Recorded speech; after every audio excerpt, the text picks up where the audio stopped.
I'm gonna unmute and see where our levels are at. Yeah, we are a little hot. Hello, check. Audio check 1 2. Check 1 2 1 2. All right, let's Well, that for now.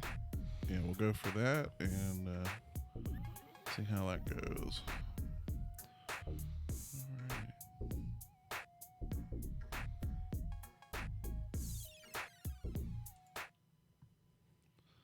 Hello and welcome to the Spidercast Podcast. But today's a special podcast. We are now in the Endgame. We are in the Endgame. We finally went and seen Endgame. Last night, actually. Yeah, and it was a really late showing that we got to go see. So But it was worth it. Yeah, it was definitely worth it. Man, it didn't feel like 3 hours. It did not. We had that discussion. It felt like your normal movie. It did feel like a normal movie. That's the sad part. There's so much stuff going on that it was very difficult to notice that it really was a 3-hour movie. I mean, it's kind of sad, but man, 10 years. 10 years. It's been, I think, a little over 10 years now. No, 2000. I think it was like almost February 2009 when Iron Man 1 came out. Yeah, it seems like yesterday, but it also doesn't. You know what I mean? Yeah. So yeah, for anybody that doesn't know, this is a Spidercast Podcast where father and son go down the rabbit hole of tech, gaming, life, the universe, and everything. This is a true rabbit hole that we're going to be jumping down yes, today. We're going to be doing the rabbit hole. We're going to talk in-game spoilers. So spoiler warning. Yes, spoiler warning now. We are not. Hold up, where's the alarm sound? Where's this? I've still got to work on that. Dang it. That would have been perfect. I know. My eventual plan is to have like a flashing thing that comes up on the screen. That, spoilers. Yes, that says spoilers. That will come eventually. So yes, it's going to be a spoiler filled episode. There are a few other things that we may cue into topics, but in-game is going to be our primary topic for today, which is the reason why we are doing this on Wednesday instead of Monday, which is our normal. Well, you weren't feeling good Monday. Yeah, I wasn't feeling good Monday, and then on top of that, we knew we were coming Tuesday to see Endgame, and we wanted to talk about it. And so, but anyway, I'm Travis. I'm Austin. And for those who don't know, you can find us at twitch.tv/SpiderARA713. Typically Monday nights between 8 and 9 p.m. is usually when we start streaming. Unless we do something like this. Then occasionally we're on Wednesdays. Otherwise, you can follow us on most major podcast services around the world. And man, all I could say was, damn it, I was right. we were technically both right on a few things. Oh, I don't hear it. We were both right. I was like 90. We were both in agreement on a lot of things in that movie. We were both in agreement. I know, but because I had this conversation with Sidious or Doc, if anybody that doesn't know. I had this him and I had this conversation before you and I had this conversation. So and pretty much word for word, what I said in that conversation is this conversation we had in last week's podcast. Was it last week? No, it was 2 weeks ago, wasn't it? No, it was last week. No, it was right before Endgame came out, which was 2 weeks. No, it was last week. 2 weeks. It was last week. Spring break. My spring break was 2 weeks ago. Hold on.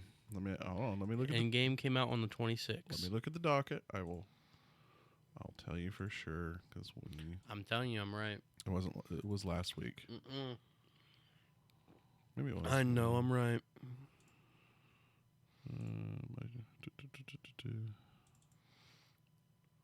Just look at 422.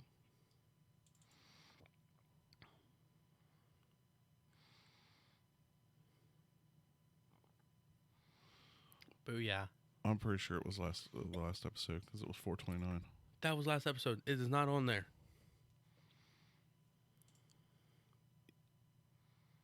I might have put them in the wrong.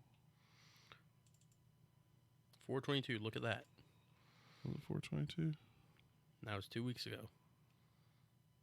2 to 3 weeks ago, yeah. Oh, okay. 2 weeks ago. So, yeah, you're right. It's 2 weeks ago. But regardless, I was right. I was totally right. I couldn't have. The worst part is I couldn't have been more right. This is the first time in a long time that you and me have been actually correct on stuff that has happened in a movie. Yeah.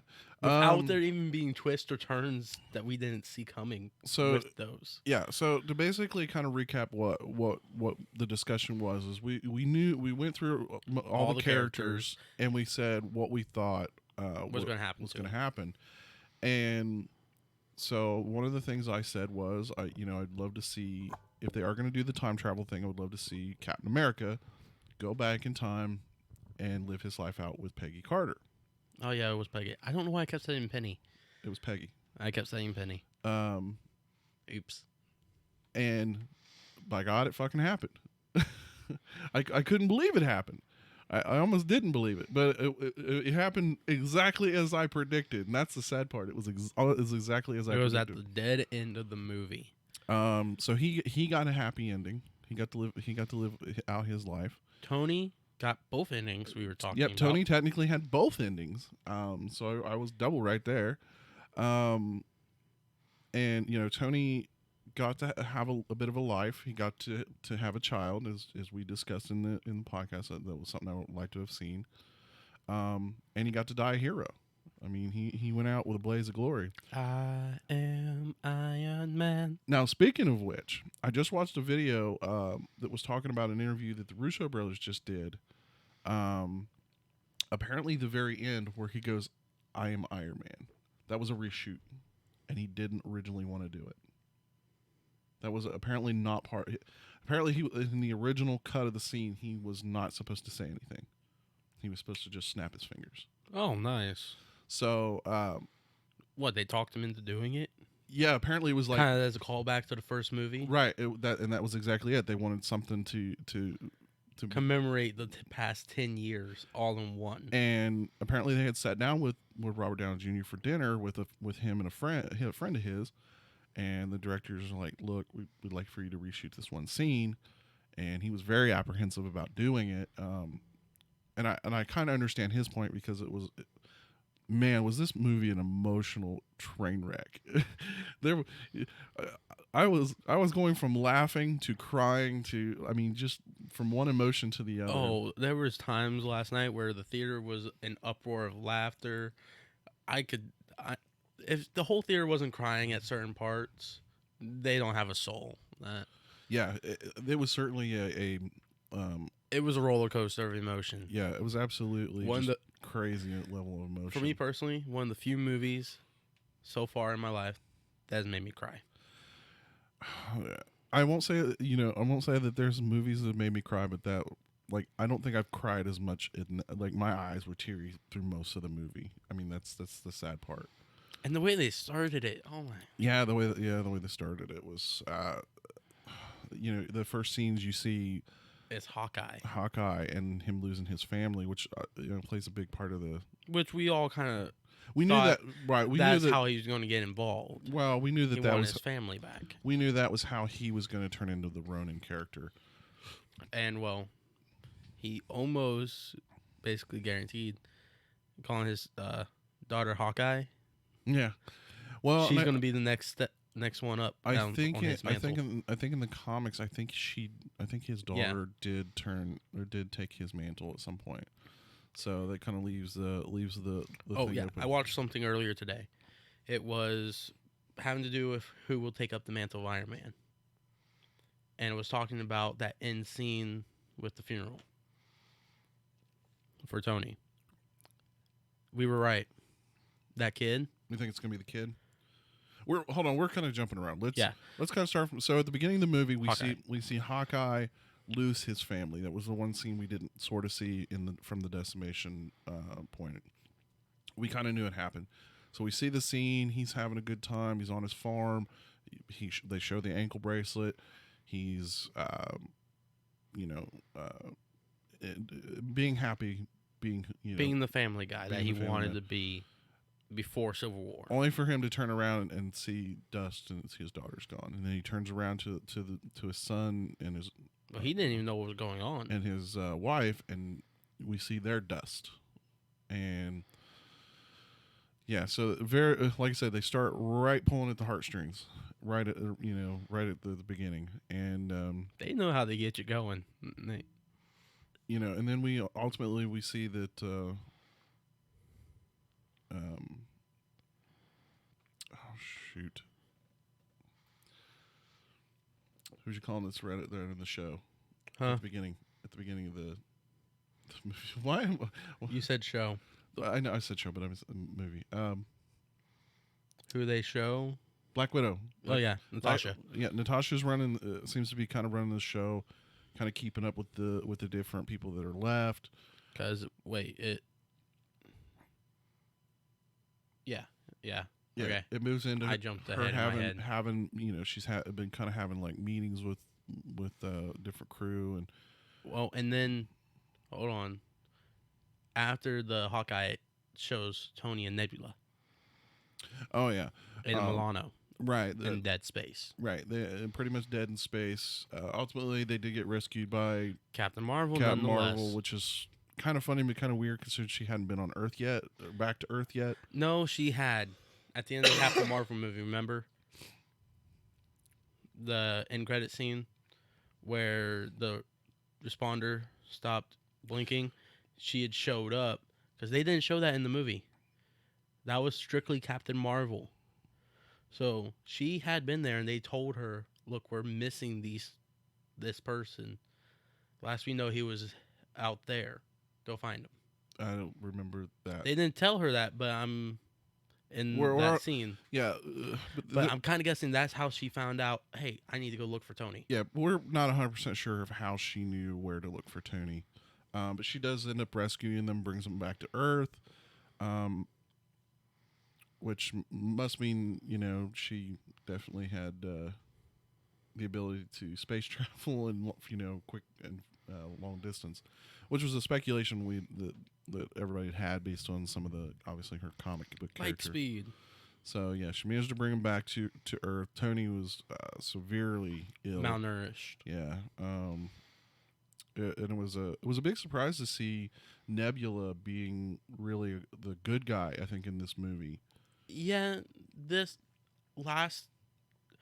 she over the past few movies that she's been in, she has taken this turn of She's villain, anti-hero to hero yeah, she definitely made a turn in this movie.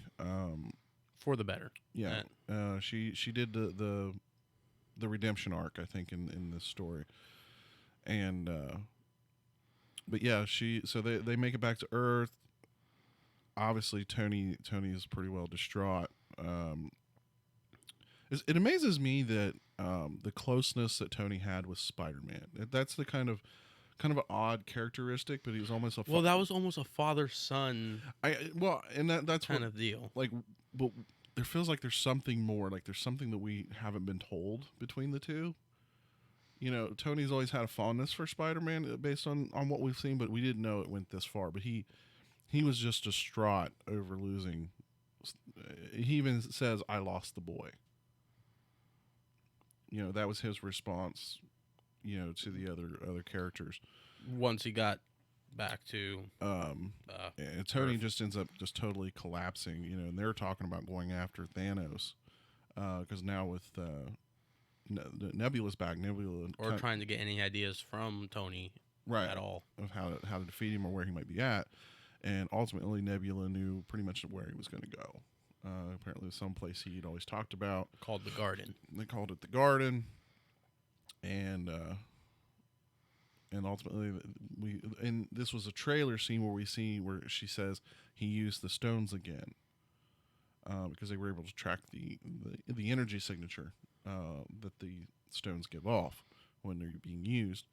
And so ultimately they travel to this planet. They go after Thanos, which was really not much of a fight. I mean, he was in a pretty weakened state. Because he had destroyed the stones. That's what we ultimately find out. He in the second used snap, them to destroy him. Yep, he used them to destroy the stones. He almost killed himself in the process. Yeah, he even said it because his whole pretty much left side was just yeah burned. He it was definitely he was very, very hurt.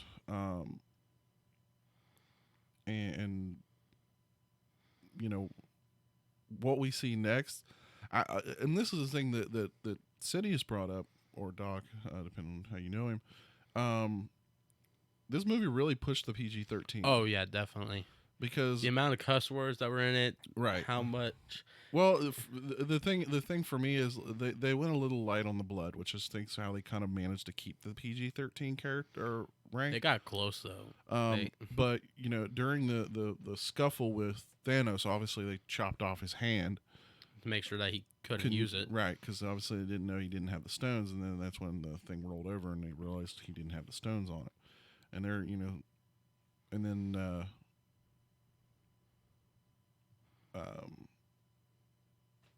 Thor. I don't know why I'm bad about names, but Thor, feeling like he had failed and wanted his second chance. Yeah, he was pretty pissed off and cut Thanos' head off.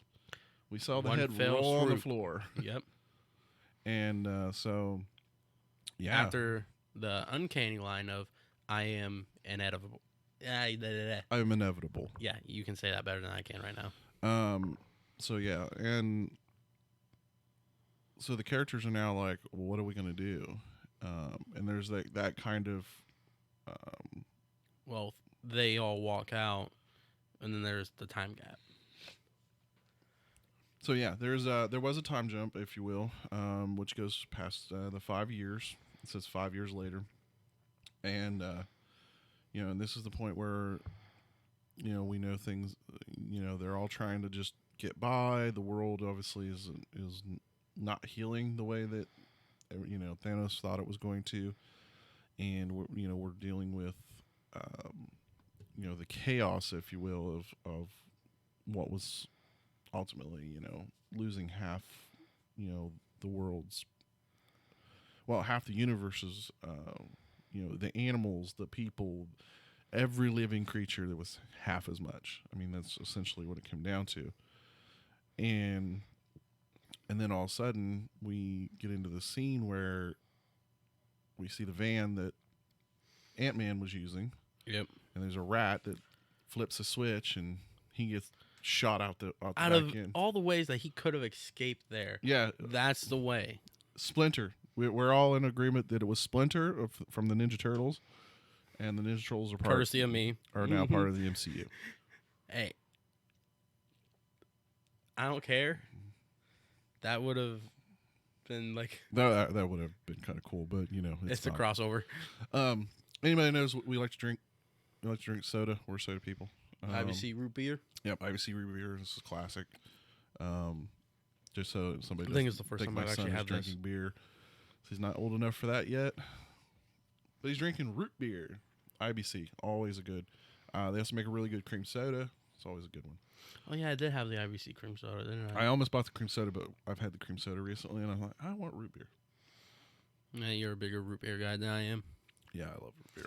Anyway, so we see Scott Lang get shot out like a cannon from the back of the van. Yep, he gets shot out. He finds himself in some storage facility, and so he makes it back to Avengers headquarters after Natasha gets off the vidcom with Rocket, Nebula. Yep, that's where we see her. The Royal Guard of T'Challa. I can't remember her name. Her name Rhodey. is Rhodey. And there was another one. Oh, Captain Marvel. Yeah. And we see Captain Marvel now with a new haircut. And they actually did talk about, because Rhodey and Natasha were talking about Clint. Yeah. Because at that point, they were chasing him down. Yeah, they were trying to chase him down, and Clint had he'd been going on a killing spree. He was on a vendetta. So yeah, I mean, obviously with what few people are left on the planet, and he's kind of going after the bad guys. You know what I mean? He's going after the ones who lived that should have died. Well, and then that's his kind of his opinion to that. The criminal undermines that they're going after. So obviously, his he definitely took a turn for his life. Oh, excuse me.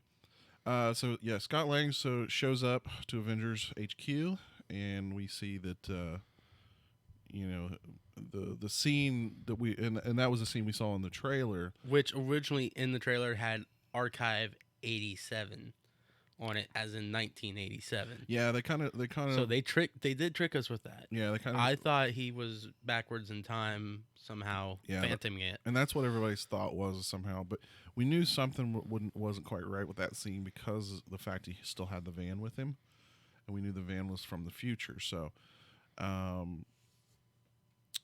we, obviously he explains, hey, this is where I've been, well, let's back up. He goes home. He goes home after being shot out of the machine because obviously that's his first thing, and he sees what the devastation that's going on. There's trash everywhere because obviously social services are not running properly. Nothing's running properly. And he sees all the posters, right, the posters for missing people, columns.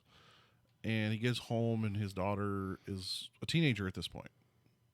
She does recognize him, obviously, and there's a big hug and embrace, which is another, kind of a family reunion. Yeah, tear-filled moment. Then he goes to Avengers, so we kind of skip that a little bit. But then he goes to Avengers, and he's like, "Hey, here's what's going on. I was in the quantum realm. I was stuck. Then I got." And he had this crazy idea of a time machine. Right. Time machine, not a time machine, but it is a time machine. Right. So basically, using the quantum realm as a means to transport. To go back to the past and change it.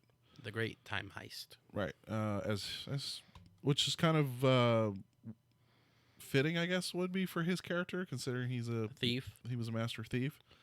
And yeah, so not to mention the ant suit helps. So they go to the one person who's alive who might understand how to make the whole quantum thing work, which is Tony.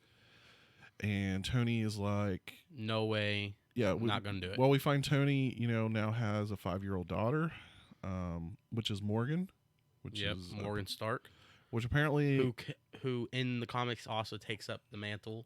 Well, Morgan Stark was actually a boy in the comics, so they did change that.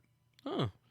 So Morgan is he has a girl, which kind of plays into an interesting scene we'll talk about a little bit later. He's living in a kind of a nice modest house, in my opinion. Out in the country. There's a big pond in the background, and you know what I mean. It's that white picket fence lifestyle that everybody kind of dreams about. And he was living his happy ending. Yeah, he was living his after total defeat. Yeah, and he obviously was like very apprehensive because he realizes one of the implications of what they're about is to they do. could reverse everything that has happened since the snap. Right, which essentially means he could not have his daughter. Yeah. Or all the memories of what happened between him and his daughter is a possibility. So he pretty much says no, and they go on to find Bruce. Yep, they find Bruce, who's kind of the next in line of who might be smart enough to make this thing work, and we get a interesting surprise. Yes, we get a huge surprise. He brought the brain and the brawn together. That in the form of Professor Hulk. Professor Hulk. And that was actually very interesting, I would say. There have been some seeing rumors. The actual face I won't lie though. I mean, there's been some rumors that the Professor Hulk thing was probably coming, but we didn't know it was coming. I was highly surprised, and I was actually kind of thrilled to see the two in that form. But he did say it took 18 months in a gamma lab. Yeah, he spent some time researching this, trying to merge the two, and was definitely an interesting. As Scott is just there. How? So what we ultimately see is we see what I would call a slightly smaller Hulk body. He's green, obviously. A more human-like Hulk body, but he has the brain of Bruce Banner. Right. He, his face and obviously his personality is Bruce Banner. And ultimately they have a conversation. He's like, that's really not in my wheelhouse, but I'm I'm down. gonna do what I can. Right. He's like, I'm down. We have a shot at this. We should try. So there's this kind of big build up in between the scenes of trying to figure it out, and obviously there's some failures, which leads to a little bit of shenanigans, which is kind of funny. Of Ant-Man, teenager, old man, baby, cut power, regular man. Someone peed my pants, and I don't know which one of me it was. Yeah, it was pretty funny because and that's the one thing I will say about this movie that I they had the fair share of quick wit. And every character got to play themselves in a certain way, and Black, they got to have fun with it.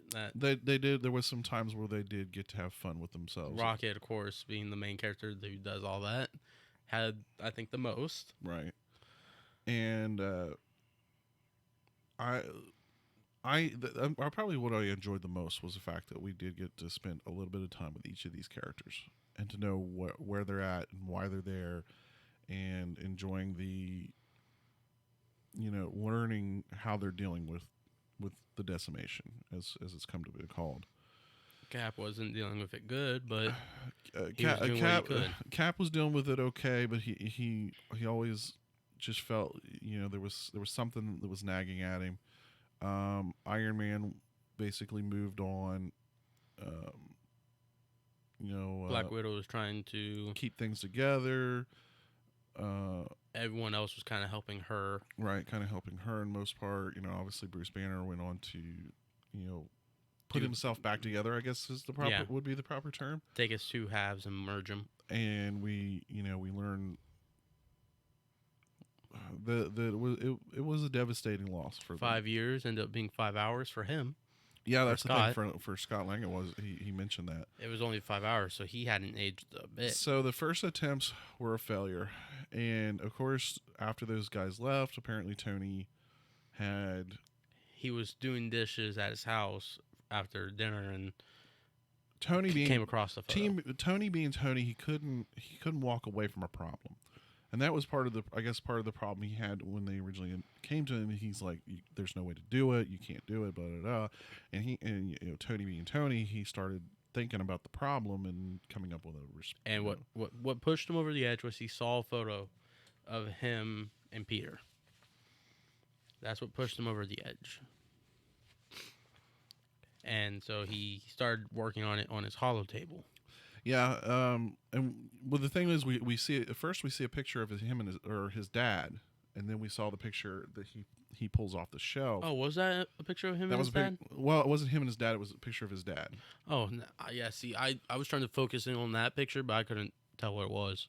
Yeah, so we see the picture of his dad, and then we see and then he grabs the picture, and we see the picture of Tony and Spider-Man when they were unveiling the Iron Spider suit. That was in Homecoming. You had not seen that. Okay, for whatever reason, it looked like he was holding up an award or holding it up upside down. It was kind of funny. You had not seen Homecoming, sadly. Unfortunately, I've been a little bit too Spider-Man'd out, so I have not watched any of the modern Spider-Mans. You're going to need to if you're going to watch Far From Home. Yeah, I've come to the realization I'm going to have to sit down and watch it. I think we own it, but I don't think I've ever watched it. I think we do. So I gotta go back in our movie selection and find those movies. And if I don't have them, I need to just go ahead and buy them. I need them for the collection anyway. Or you could just buy the Infinity Saga. That would probably be buying a lot of other movies that I don't already own or that I already own. But anyway, so Tony ultimately solves the problem. He figures out how to navigate, and that's really where the problem lies, is that they don't know how to navigate in the quantum realm. Well, he finds out how he can actually send everyone into the quantum realm. It gives him the ability. He figures out the ability to, and then makes basically a watch. Yeah, he basically creates a special GPS watch for time travel. So it allows him not only to go into the past, find the specific point in the past, but also to bring him back.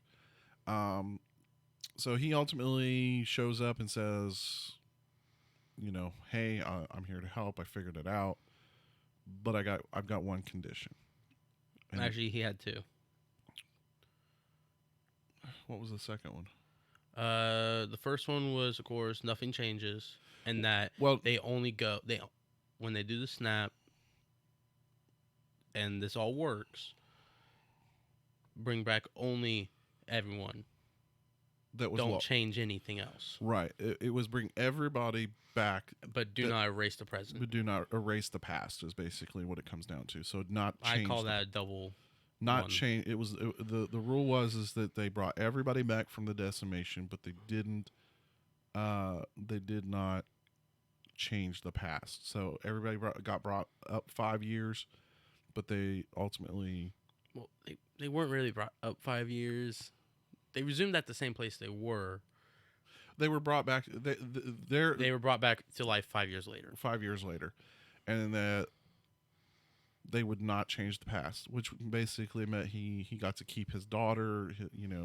Pepper and right, all the things that have happened over the past 5 years he didn't lose, which for him was a big thing. He already obviously lost a lot, and he had this life that he wanted to keep, but he also felt an obligation to bring back those that they lost. And I understand that. I can respect his understanding of that. So then they, obviously they do the time heist. They go back to. Well, first they have to get everyone. Well, yeah, everybody shows up. They come up with the plan, and then obviously that's where we see the magic. They start to call in everybody. Right. We see Rocket and Nebula come in. Then we have War Machine land, scare the living crap out of Scott. Scott, yeah. Rocket and Hulk go, and well, they have an interesting surprise awaiting them when they find New Asgard. And sitting in a shack in New Asgard, the king of New Asgard, Thor. But he let himself go. Yeah, apparently he got beer happy. A little too beer happy, and we find what is commonly now referred to as Fat Thor. Yeah, Fat Thor.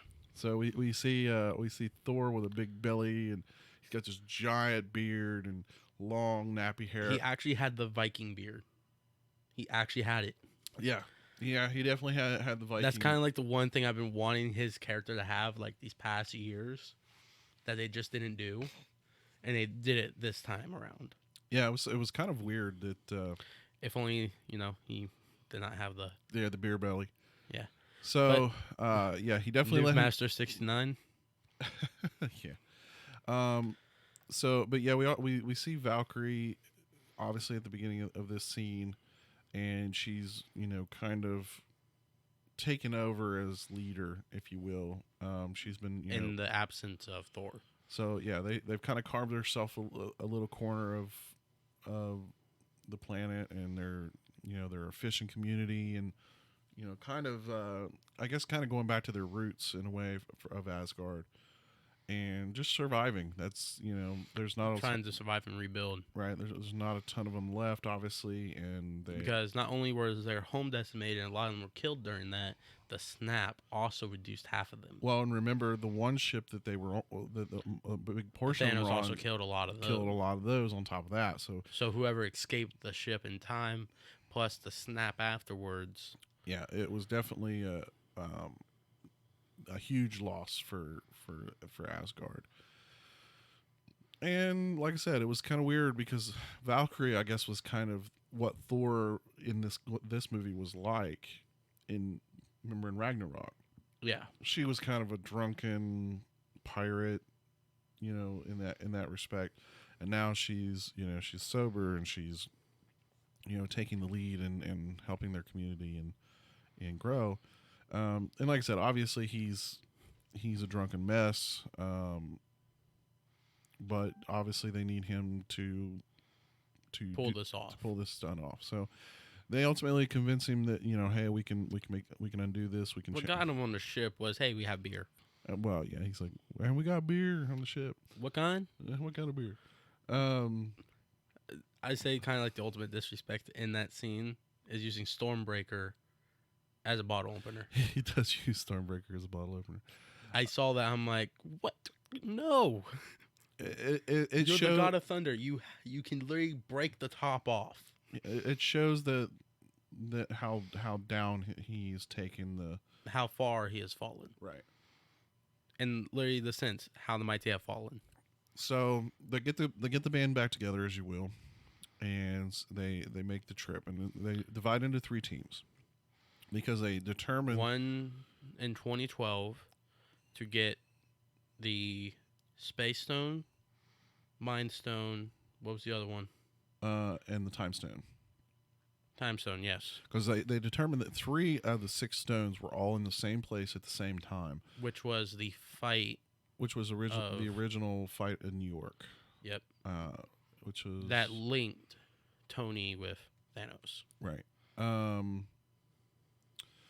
So the plan is for them to infiltrate as themselves in a certain way and try to get obviously capture the stones to bring back to the future. They had some success and they had some failures in that respect. The other stones was obviously the Soul Stone was on. Yeah, 2 success, 1 Mjolnir? failure. Not Mjolnir. Vormir. Vormir. That was Soul. That one was Hawkeye and Natasha. That was Hawkeye and Natasha, and then the other one is actually from the scene Power Stone. The Power Stone from what we see from the original Guardians. The starting scene of Guardians of the Galaxy. So he's gonna have a headache. Tony and Captain America fail at getting the Space Stone. Yeah. Well, Cap didn't fail. He got the Mind Stone. It was Ant-Man and Tony. Okay, Ant-Man and Tony. Yeah, you're right. So Ant-Man and Tony failed at getting the Space Stone. They did get the Mind Stone. They did get, and then Bruce, which was actually a pretty interesting scene between him and Sorcerer Supreme. Yeah. I'm surprised they actually brought her back for that. Well, we knew they'd almost have to because this was before Strange. 5 years. Right. This was before Strange even got the stone, or became Sorcerer Supreme, and it was really strange because she knew. She knew the future, so apparently she had used the Time Stone at some point. Yeah, because he gets there and goes, "I'm looking for Doctor Strange." Well, you're about 5 years too soon, and she's over that way. Or he's over that way. No, doing she said she. No, she said he. I heard she. He said he is performing surgery right now. About 5 blocks down that way. And then there's this kind of How this could you perform surgery in the middle of all that? There was this huge back and forth between him and her of, obviously she doesn't want, her job is to protect the stone and whatnot, and ultimately Bruce is like, well, then why did he give up the stone willingly? And she's like, if he did that, there was a reason. There was a reason, and so she ultimately gave up because Doctor Strange is supposed to be the best of the Sorcerer Supremes. Right. That was her specific comment. Was he was supposed to be the best of them. And she even explained before this, taking out one stone from the timeline out of its rightful place will create alternate realities that could end up destroying kind of like time itself. Okay, so there's 2 pieces of the time. Let's finish the whole capturing thing because there are some other parts to that. Then we'll talk about the whole theory of time travel in the Marvel universe because we have some contention there between the group. There's a few that we are back and forth on. So yeah, they ultimately didn't get the Space Stone. Loki got his hands on it and took off, Dang Hulk and stairs. which creates a possible time paradox there. Yeah. That we don't know the resolute on. So what they decide to do is go further back into the past and get the get the space stone and more Pym particles when they were both in the 1970s on the army base where the idea of Captain America was conceived. And it's the same base that Tony's father, Howard Stark, just happened to work on was located with Shield. So they infiltrate the base. Tony has this very interesting back and forth. He actually bumps into his father and has a conversation after with grabbing him. the stone. After grabbing the space stone. Yeah, my name's Howard Potts. Howard Potts, yeah. But interesting enough, they had this back and forth, and he says, "Hey, my wife is about to she's expecting. She's expecting, and Howard says he kind of wishes it were a girl, and he says, well, why? And he says because he's afraid that his son will turn out too much like him. Would be too much like him, be like him, which is kind of an interesting character because he really was. He was, the apple didn't fall too far from the tree in that respect. And now that Tony's in that situation where he now has a daughter, and she's already showing signs of she's very wanting to be like him. And she's very much daddy's girl, and she's not dumb in the movie. I mean, she points out some things that a child of 5 years old typically wouldn't point out. But anyway, she also knows how to manipulate her father, which is funny. Juice pops. Yeah, and the rescue helmet. Were you looking for this? No, but I found it in the garage. You like it in the garage, huh? Yep. Well, so does Daddy. So, but yeah, ultimately, and then on Vormir, we have the situation. I turned all that off. Apparently not. Yeah. So on Vormir, we come into the scene that, and we all kind of had a feeling this was coming because obviously we know the soul for soul, right, which is the soul for soul, and so we see this the scenes where Hawkeye and Black Widow are basically going, I'm going to sacrifice myself. No, I'm going to sacrifice myself. What is with this always being competition between these two? It's always been competition. In the first Avengers, it was them counting how many guys they took down. The second one, they were counting how many guys they took down. It has to do with their how they met, because they were a team. They were SHIELD agents before this. But I think they even worked together before that. I think they were, which is technically what we might see if with the show / movie for Black Widow. We might see that. They might actually do the origin story and all that for her. Please. So, and this is our next tearjerker moment. We get to these two obviously kind of literally get into a fist fight with each other, and explosive arrow, fist fight, stun, grappling. Am I missing anything? Yeah, you're pretty well on point. So ultimately, Black Widow sacrifices herself for the Mind Stone, or for the Soul Stone, and which is just huge. Like, I'll be honest, I think the theater was totally silent when that happened. I was expecting it to be Hawkeye. I heard some sniffling and stuff like that, but beyond that, it was very quiet in that when that scene went down. And the thing for her character was, you have a family that if this works, is you're going to go home to. His whole thing was, I need to do this for my family to get the stone, and so there was that back and forth, and ultimately, like I said, she forced it to tell my family I love them. Well, you can tell them yourself. Yeah, and so ultimately, she sacrificed herself for the Mind Stone, or for the Soul Stone. And so he was successful in bringing that back to Earth, or bring back to modern time. And then The third group goes to Asgard, which is to That was Rocket and Thor. to get the Aether from Jane in 2013. Right. Thor: The Dark World. I am curious to find out whether or not, I'm assuming, but I could be wrong. They may have pulled some scenes from the original, like maybe some unused scenes. I'm very curious if she reprised her role or if they just reused her scenes. That's something that would definitely be interesting. So we see her, and there's kind of this back and forth. Because we know they definitely used the mom again. Right. Thor has this moment because obviously, his mom's dead, his father's dead, and he was very close to his mother. Well, the day that they went back to do it was the day she died. Was the day his mother passed away, or was killed.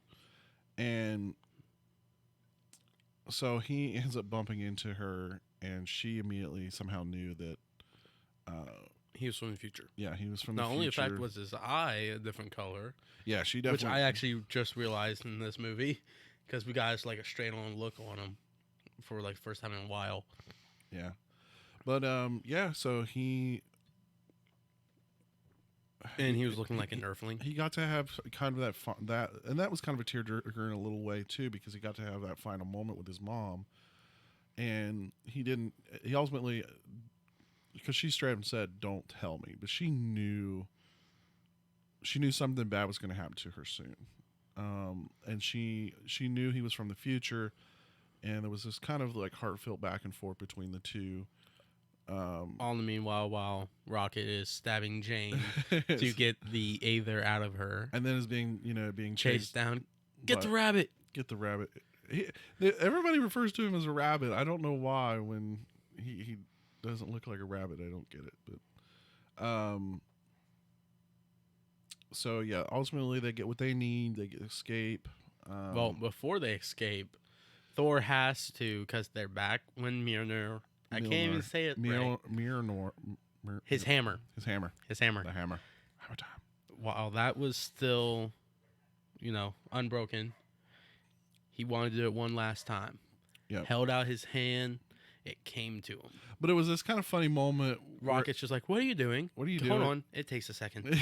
That was his mother's just like, "Hold on. It takes a moment."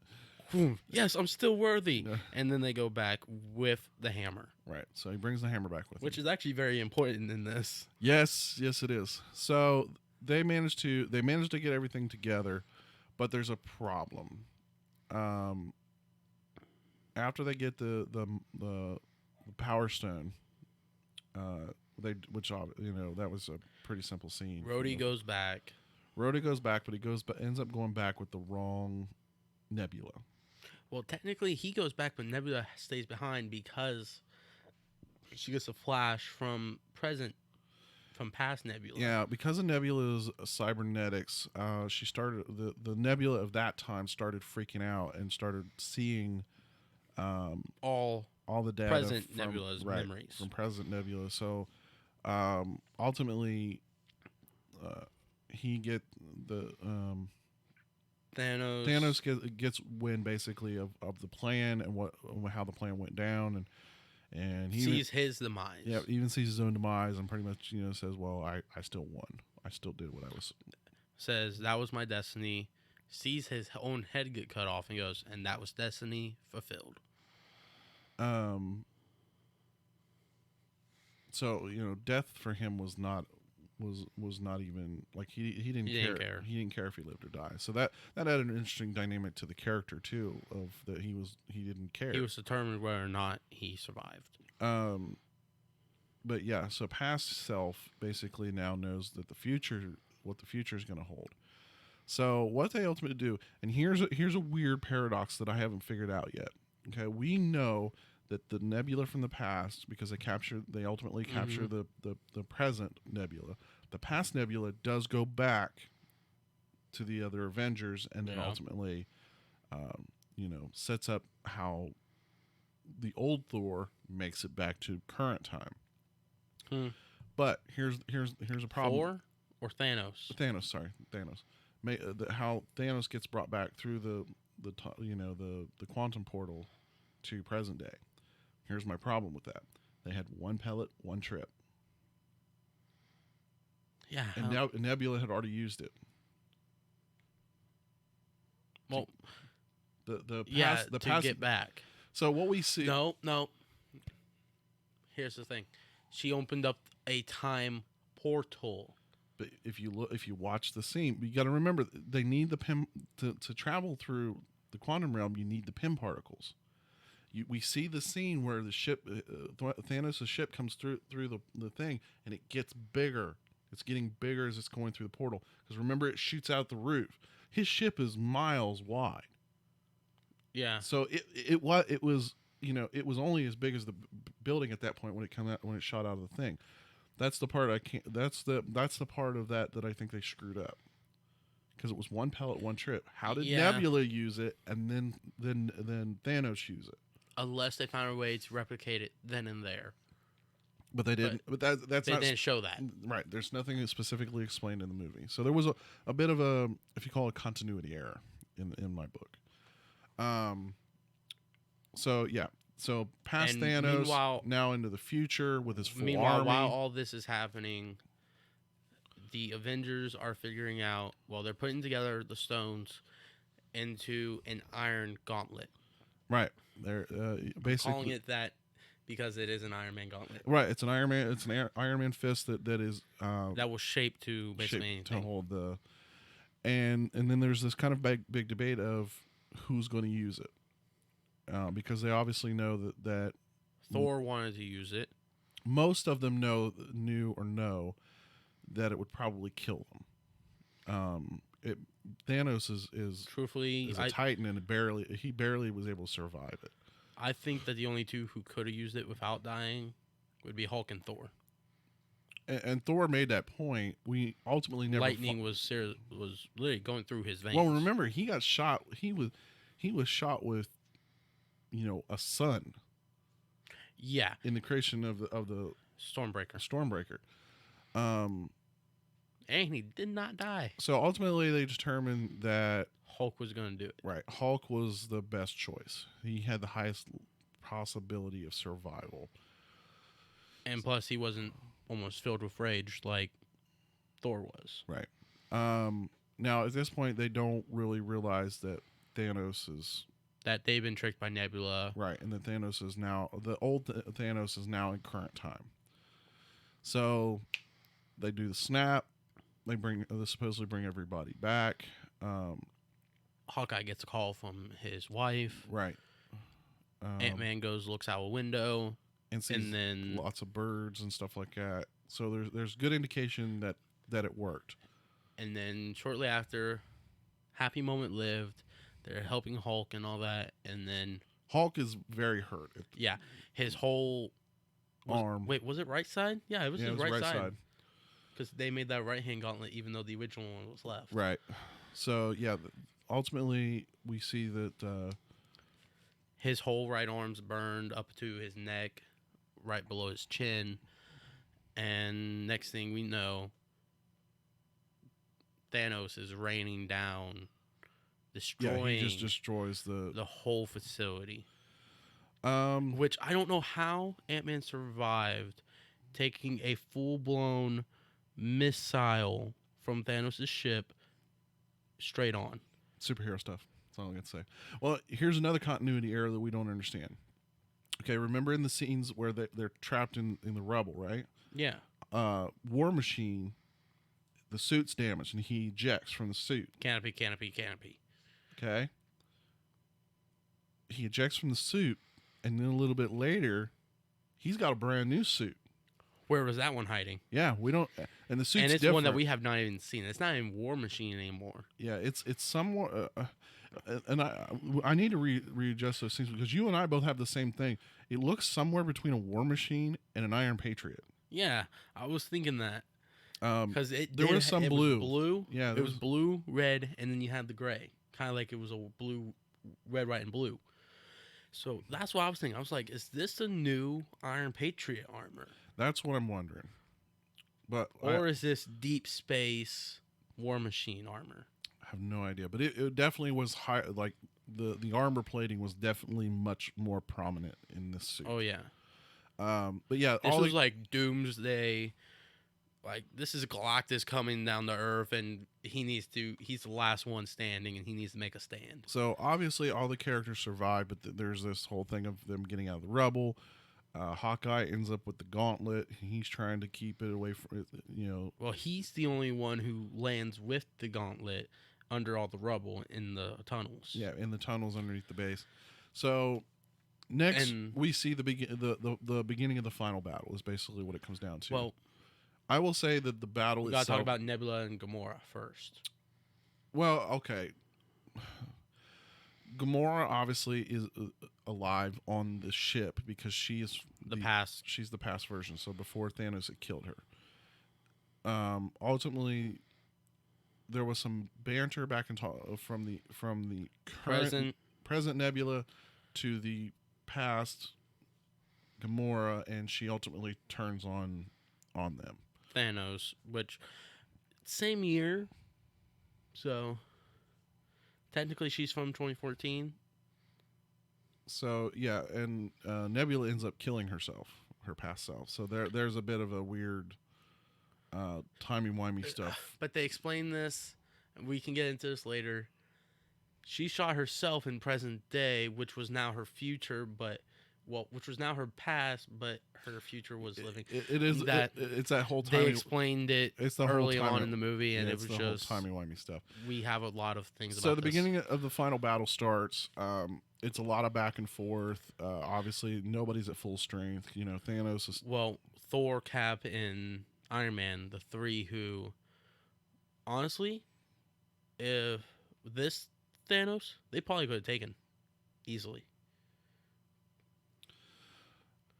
I mean, but with him being a Titan, he puts up a hell of a fight. I think without any stunts. In the Battle of Wakanda, it takes a lot for them to even make him bleed. They bruised the living crap out of him in that 3-on-1 fight.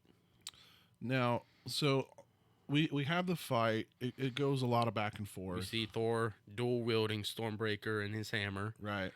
That was awesome. That was a lot of fun, and we see him in his costume. Right. Granted that he has the beard belly, he has the tie in the beard, so he has that Viking vibe going on with right there.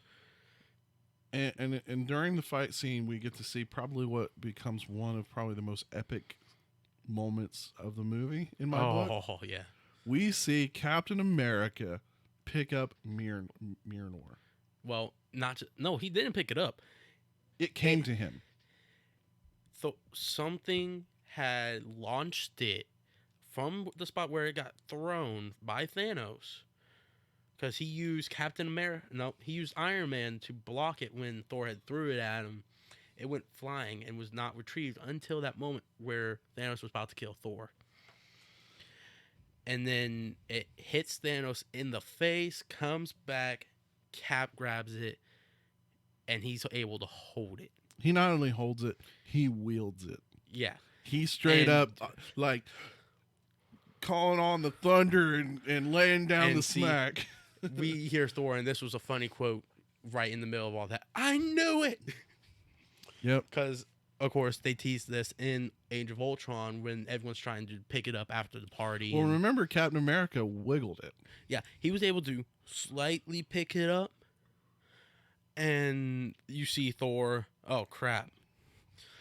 But he wasn't able to fully pick it up then. Something had changed between the movie. Well, the thing is whether or not, and that's a huge fan debate of whether or not he wasn't worthy then, but... What was it because he wasn't quite worthy then, or was it because Thor had not yet had another? Well, no.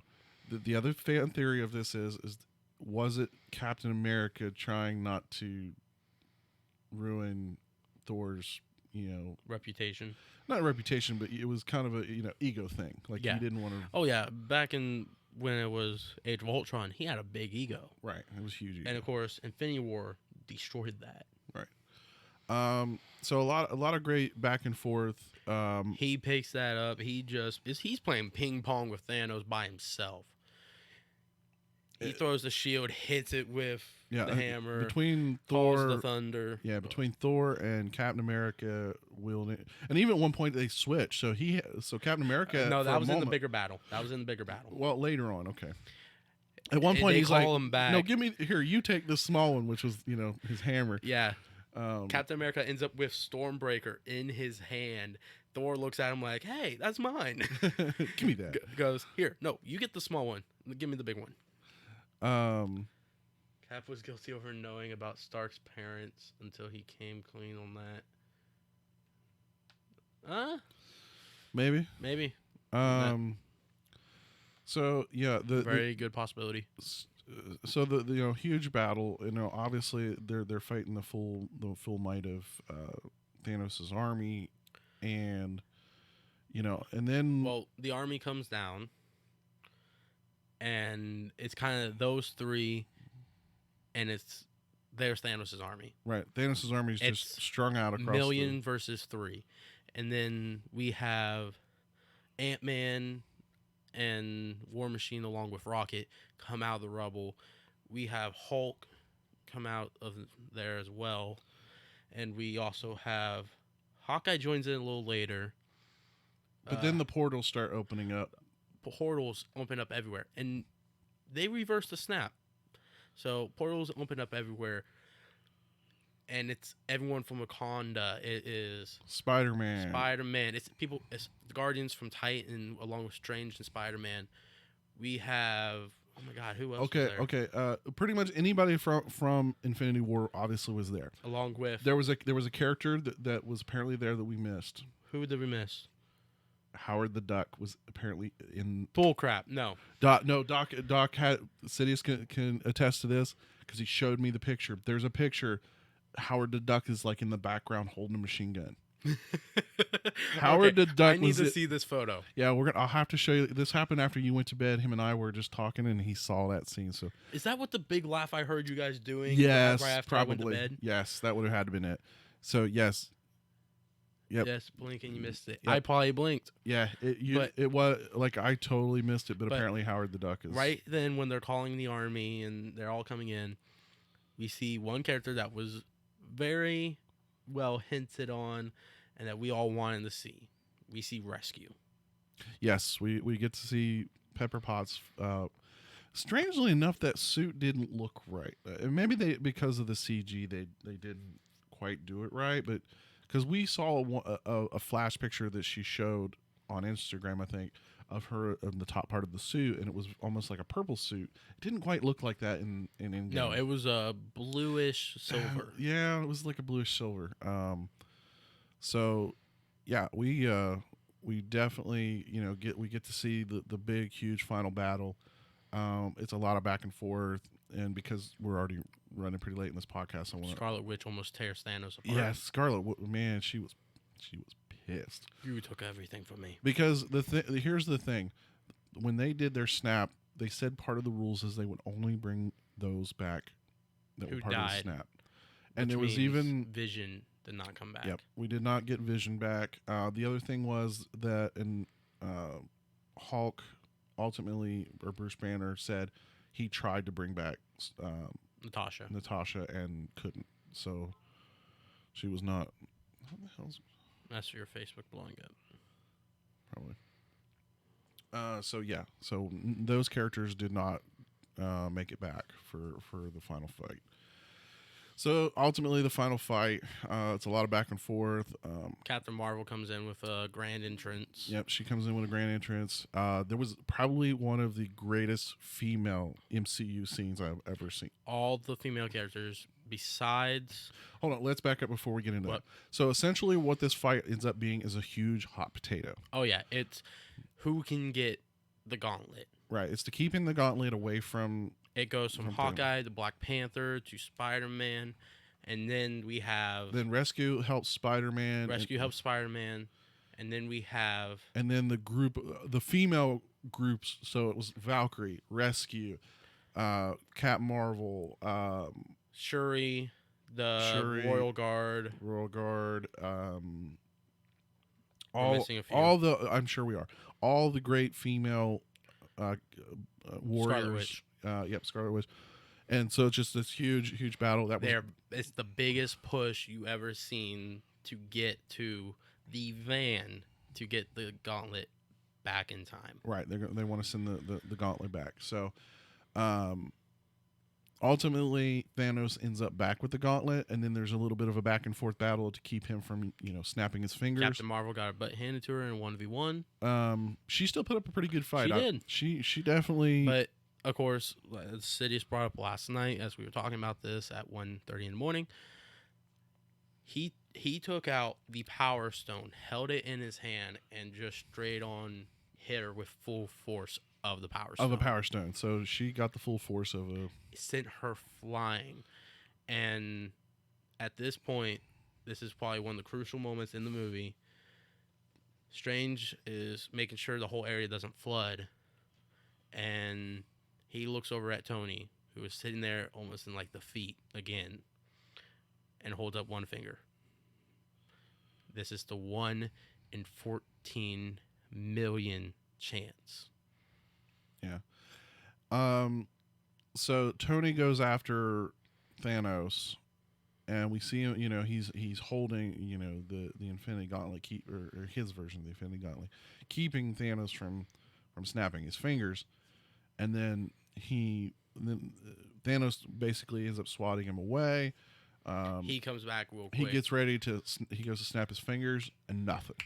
And then Tony raises his gauntlet glove. Well, and you see it mold. Yeah, it's molding. So he got the nano tech to grab the stones. I figured he grabbed a stone. It didn't really realize to me until I heard you mumble. He grabbed a stone. Yeah, in the theater. I figured he grabbed a stone, but he grabbed all 6. Yep, he had all 6 stones and held it in his hand. Snap. The power went through him. The famous words, "I am Iron Man." Snap. All of Thanos' forces went to dust. Dead. Of course, Thanos being the last one after seeing his entire army destroyed in one snap. Yeah. Now, an interesting spot we sort of talked about this was the fact that the ending scene where he says "I am Iron Man" and snaps his fingers. That was a reshot scene. Apparently, originally he didn't say anything, and they wanted to reshoot it. Robert Downey Jr. was very apprehensive about doing it, and his best friend that was with them in the dinner meeting that they were having said, "Dude, you got to do this. You have to do this." And so he went back and reshot that scene, and that was really kind of a callback because I think he said that in the first Iron Man movie. Yes, it was reminiscent of the very first Iron Man movie where he reveals himself to the world, where he says, "I am Iron Man." And so that was a callback of 10 years. Right. So, yeah. And then ultimately we see this really touching scene, which is another tearjerker, obviously. The hologram. Well, no. Death Note. I'm talking about where Spider-Man comes up to him, and this time it's the opposite of what happened on Titan. Right. And he's like, Mr. Stark, you can't die. Da da da da. Frankly, I think he was more upset than Pepper Potts, but Pepper obviously broke down. Pepper knew what was happening. And she's like, Friday, and his AI is like, critical health failure. Yeah, he's going to die is basically what his AI said. So yeah, we see the death of Iron Man. Like I said, he got his reactor goes. Yep, his reactor goes dark black as he dies, being held by the one he loved the most, along with Peter by his side. Yeah. Like I said, very, very. There wasn't a dry eye in the house in the whole theater. What did you? Oh. But anyway, I'll keep this rolling. After that, it kind of goes to the funeral. So yeah, we see the funeral, which happens on the same place that it happens on his ranch or whatever you want to call it. It starts off with his hologram, and he's basically giving this little speech that he made the day before the heist, that says, I know that you wanted a happy ending. Kind of goes on. It was showing a very, very different Tony Stark than what we saw from the beginning. And it shows the caring Tony Stark, which was a complete 180 from what he was in the first Iron Man movie. Because he was all about himself in the beginning. He didn't care about really anybody else. So he had made that full arc. Right. And it was also a goodbye to Pepper, and it was a goodbye letter basically to his daughter. And we actually see Happy. You see Happy. Yeah, we get to see Happy. I was kind of surprised, Jon Favreau, but he'd been such a part of that part of the MCU. It was kind of it would have been wrong for him not to be part of it. Yeah, but in the last words of his entry, he says what his daughter had said to him in the beginning of the movie after him finding out how to do time travel. He is kind of looking dead at his daughter and says, "I love you 3,000." Yeah. Again, another tearjerker. Now, in the funeral scene, they do kind of this panning shot where they show everybody that's there. Hawkeye's there. Doctor Strange is there. Like all the Avengers. All the Avengers and their family were obviously there.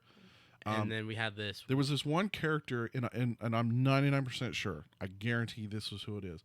We see this one kid, probably your age or maybe a little older. Yeah, he looks 17, maybe 18. We all think that this is the kid from Iron Man 3. And this is actually going back to what I was talking about earlier. I was reading something. It was an article from IGN. It was the kid. Yeah. They confirm it. So obviously somebody thought the same thing we did. I said at the moment I saw the kid, I'm like, I even pointed. I was like, yeah, you looked over at me, Insidious, and said, I was like, that's the kid from Iron Man 3. So yeah, I mean it also shows Nick Fury. Yep, Nick Fury. Didn't see the guy the whole movie except for that one. He always seems to miss out on the good stuff.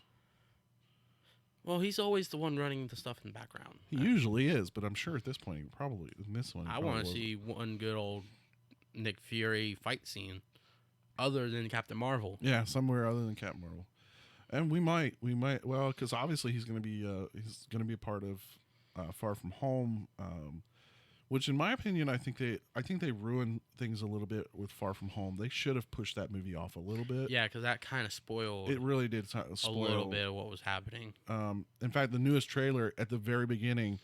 I actually did watch that this morning. We saw the lead character that plays Spider-Man, Tom Holland. Yeah, Tom Holland. He at the beginning of the video goes, "Hey, don't watch this if you've not seen Endgame. It's going to spoil the movie parts of the movie for you." Well, the biggest parts of the movie, right? Which was basically Tony passing, Tony dying. So, and you see Happy talking about the death of Tony Stark. I'm hoping throughout like the next Marvel movies and all that, because we all know that they're going to continue it. We know we at least see somewhat of like the growth of Morgan Stark. And that's a possibility. We may and then we're also going to see. I want to see Rhodey mentor the kid. It could happen. That's going to be the next phase. We'll do another episode where we talk about what we think is going to happen in the next phase. We'll probably do that after we go see Far From Home. Because Far From Home is the final movie of this. Technically. It is for this version of the MCU. Far From Home is supposed to be the final movie for this for Phase 4. I think it is. Yeah, we're in Phase 4. But yeah, I mean, it was a great movie. We all enjoyed it. It had I'm telling you, if you're at this point and you've already been spoiled, but even if you've been spoiled, if you're listening to this and you haven't watched it, sorry for the spoilers. Go get a box of tissues. Go see this movie. It is well worth it. We were underprepared for that. If you were even remotely involved in any of the MCU movies, you will enjoy this. It is the culmination of obviously all these movies. I think 10 years of the making. I think Marvel did an incredible job of giving each of these characters time. There was good reason it was a 3-hour movie because it really needed to be. Yeah. To get otherwise it told the story right. Otherwise this would have been a lot of like jumping around, and it would have been a little too. The pacing would have been wrong. We enjoyed the movie, obviously. All right, we're gonna end the podcast here today. I want to thank everybody for listening, everything you're watching. I'm Travis. I'm Austin. And this is the Spidercast Podcast. Like I said, we stream typically on Mondays between 8 or 9 p.m. is normally when we start, almost every week. You can also find us on most major podcast services. Again, thank you for watching. Thank you for listening. Have a great day. Have a great week. And we will catch you later. Love you guys 3000.